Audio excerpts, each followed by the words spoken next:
পরিবারটি অনেক ত্যাগী পরিবার, অনেক ত্যাগ স্বীকার করেছে। যেমন প্রধানমন্ত্রী দেশ ত্যাগ করেছেন, তারপরে ওনার এই কি ভাগিনী উনি পদত্যাগ করেছেন ব্রিটিশ পার্লামেন্ট থেকে। এই কয়দিন আগে জানলাম, আমাকে জানতাম না, ওনার পুত্র তার স্ত্রীকে ত্যাগ করেছেন, ক্রিস্টিনা। তারপরে ওনার কন্যা, তাও আগে আমরা পরিষ্কার করে জানতাম না, তিনিও স্বামী ত্যাগ করেছেন। তো ত্যাগের মধ্য দিয়েই তো আছেন, ভালো কথা।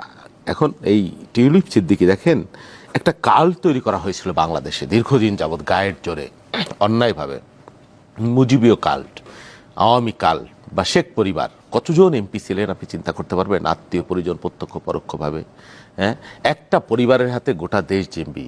ওই সময় যেমন একজনই নেতা, একজনই অবতার, একজনই মহান, শেখ মুজিব, এর বাইরে আর কেউ নাই, তাজউদ্দিন নাই, জিয়াউর রহমান পাকিস্তানের চর, কর্নেল জেনারেল এমএজি উসমানী, তারও কোনো অবদান নাই, সৈয়দ নজরুল বলেন, ভাসানী বলেন, কেউ না। ইভেন মুজিবনগরের একদিনের জন্যও সরকার যেখানে হয়েছিল শেখ সাহেব যান নাই, একদিনের জন্য যান নাই, স্বীকৃতিই দেন নাই।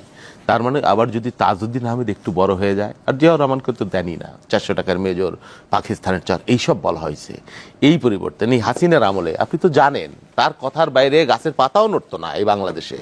হ্যাঁ, আমরা কিছু লোক চোখে চোখ রেখে কথা বলেছি জীবনের ঝুঁকি নিয়ে, অনেকে গুম হয়ে গেছে।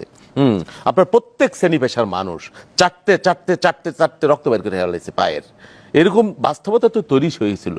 হাসিনা, একজনের বিচার চাইলে হাসিনের কাছে চাইতে হবে, কারণ জমি দখল হয়ে গেলে হাসিনের কাছে মুক্তি চাইতে হবে, কেউ গুম হয়ে গেলেও তার কাছে ফেরত চাইতে হবে। বাংলাদেশে আর কেউ নাই, কোনো প্রতিষ্ঠান নাই, এবং তিনি মহান, তার কোনো বিকল্প নাই বাংলাদেশে।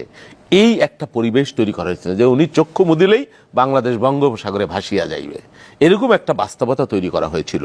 তো এখন আমরা কি দেখছি আপনি দেখেন, কোথার থেকে কি বের হয়েছে, এই যে টিউলিপ সিদ্দিকী দুর্নীতি।